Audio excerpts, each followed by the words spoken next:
Assalamualaikum Football United, ringan amatiran ala gua. Kali ini gua ingin ngobrol ringan terkait dua pemain Manchester United, yaitu dua pemain yang selalu menjadi pilihan utama Erik ten Hag di tiga pertandingan terakhir Manchester United, utamanya di akhir tahun di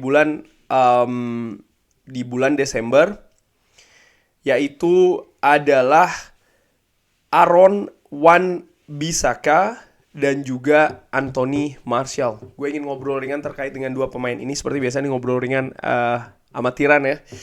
Dimulai dari Anthony. Anthony menjadi pilihan di tiga pertandingan di bulan Desember. Bahkan sang pemain ini berhasil menciptakan dari tiga penampilannya bersama Manchester United berhasil menciptakan satu gol sebagai pemain lini depan. Manchester United saat ini punya masalah di lini depan, kedalaman skuad. Erik ten Hag di beberapa wawancara mengatakan Anthony Martial ketika dalam situasi terbaik, kondisi fisiknya, permainannya, dia bisa menjadi pemain yang berbahaya, pemain yang mengancam. Di tiga pertandingan menurut gua kontribusi dari Anthony Martial cukup bagus, cukup oke, bukan yang sangat luar biasa atau super banget. Tapi menurut gua yang dikhawatirkan tentu saja adalah situasi fisik dari Anthony Martial. Dan ini bisa terlihat bagaimana menit bermain dari Anthony Martial di tiga pertandingan tersebut tidak ada yang bermain selama 90 menit.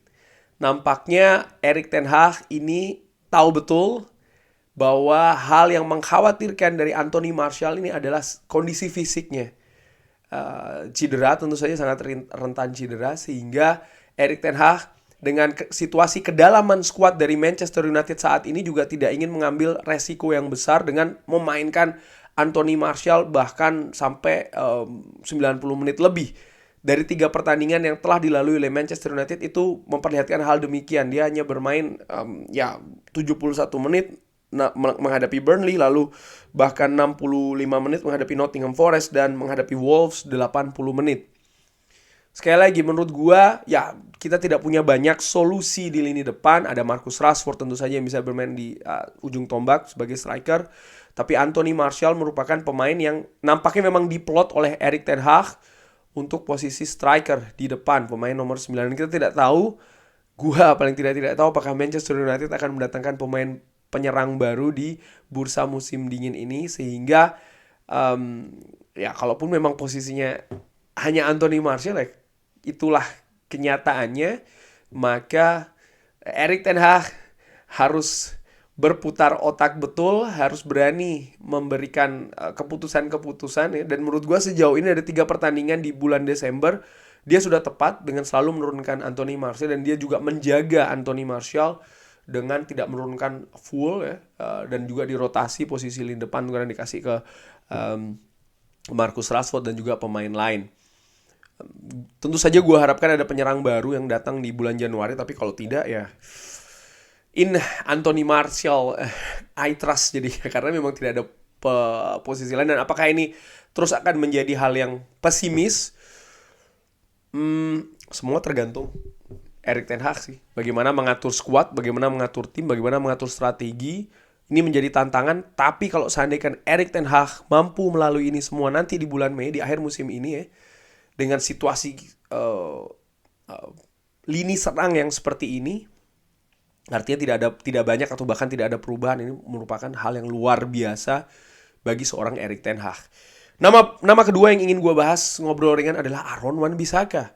Pemain ini menjadi pilihan utama di lini kanan, di back kanan selepas Piala Dunia. Di tiga pertandingan bahkan menghadapi Burnley, Nottingham Forest dan juga Wolves, selalu tampil sebagai pemain yang ditampilkan dari awal oleh Erik ten Hag. Luar biasa. Erik ten Hag, oke, memang situasinya Diogo Dalot ini absen, tapi biasanya di partai-partai sebelumnya Erik ten Hag ini tidak ragu untuk mencoba-coba posisi baru. Back tengah contohnya, Luke Shaw, Casemiro. Ketika dia memang tidak yakin, maka dia akan Erik ten Hag maksud gue memainkan pemain lain.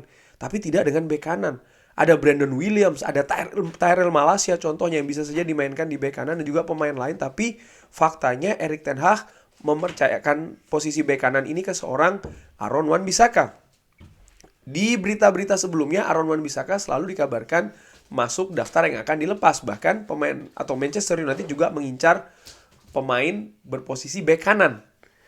Merupakan salah satu prioritas, bahkan dikabarkan demikian. Tapi apa yang diperlihatkan Aaron Wan-Bissaka di 3 pertandingan di akhir bulan atau di akhir tahun ya, di bulan Desember, menurut gue luar biasa. Gue di 5 daftar pemain yang dijual ya, di tahun 2023, gue memasukkan nama Aaron Wan-Bissaka. Tapi gue melihat bagaimana Erik ten Hag sejauh ini tepat.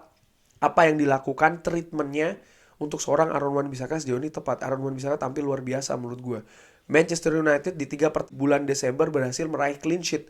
Clean sheet ini tentu saja sumbangsinya dari Departemen Pertahanan, kiper, bek tengah, bek kiri, dan juga bek kanan. Aaron Wan-Bissaka yang menurut gue sekali lagi tampil cukup bagus, cukup tangguh. Baik itu dari sisi bertahan dan juga dari menyerang. Bagaimana kontribusinya walaupun bukan atribut terkuatnya dibandingkan dengan Diogo Dalot contohnya dari sisi penyerangan, tapi menurut gue ada peningkatan walaupun belum pesat ya. Dan ini menurut gue kalau seandainya performanya bisa semakin bagus, bukan tidak mungkin masa depannya akan terbuka lagi. Bisa jadi demikian, ada kemungkinan. Tentu saja konsistensi itu sangat penting, perkembangan juga sangat penting. Pemain-pemain lain di Manchester United contohnya Fred menunjukkan hal demikian, bagaimana di zaman Jose Mourinho nampaknya tidak punya masa depan, tapi di pelatih yang berbeda setelah Jose Mourinho, Ralf Rangnick, Ole Gunnar Solskjaer bisa memberikan treatment yang pas bagi Fred sehingga ada progres di sana, ada progres penampilan, ada progres permainan juga, walaupun ya belum dalam level yang world class katakanlah demikian, tapi ada perkembangan itu terlihat dan itu menurut gue harus fair ya diberikan ke Fred. Dan kalau seandainya ada yang mengatakan Fred tidak punya visi, ya memang kekuatan Fred bukan di hal visi. Ada hal yang lain menurut gue, pergerakan ya kan, ditunjukkan ketika menghadapi Wolves kemarin. Menurut gue tampilnya juga cukup bagus, dan tentu saja bersama dengan tim nasional Brazil dengan pilihan yang sangat banyak, tapi Tite memanggil Fred ke tim nasional Brazil. Balik lagi ke Aaron Wan-Bissaka, menurut gue bisa saja itu terjadi kalau Erik ten Hag berhasil memperbaiki Aaron Wan-Bissaka, dan ini berarti ya budget yang tadinya untuk bek kanan bisa untuk posisi lain. Bagaimana menurut gue sejauh ini sih, gue masih tetap berpikiran kalau Aaron Wan-Bissaka punya peluang untuk dilepas. Walaupun dia bagus, tapi bukan tidak mungkin Erik ten Hag ingin pemain dengan kualitas yang lebih tinggi untuk memberikan kompetisi yang lebih ketat lagi bagi Diogo Dalot. Itu tetap bisa saja terjadi. Konsistensi itu juga menjadi kunci bagi Aaron Wan-Bissaka, di mana sejauh ini dari pertandingan-pertandingan sebelumnya, inilah yang menjadi kelemahan dari Aaron Wan-Bissaka, yaitu adalah tentang konsistensi. Diogo Dalot sudah mulai membaik, bahkan sudah kembali latihan. Menarik untuk diikuti ketika nanti Diogo Dalot sudah fit, siapa yang akan diberikan posisi bek kanan. Feeling gua dengan amatiran akan diberikan kembali ke Diogo Dalot. Kurang lebih demikian ngobrol ringan mengenai 2 pemain, Anthony Martial dan juga Aaron Wan-Bissaka. Bagaimana menurut Sobat Football United? Drop di kolom komen seperti biasa. Jangan lupa like, subscribe. Wassalamualaikum warahmatullahi wabarakatuh.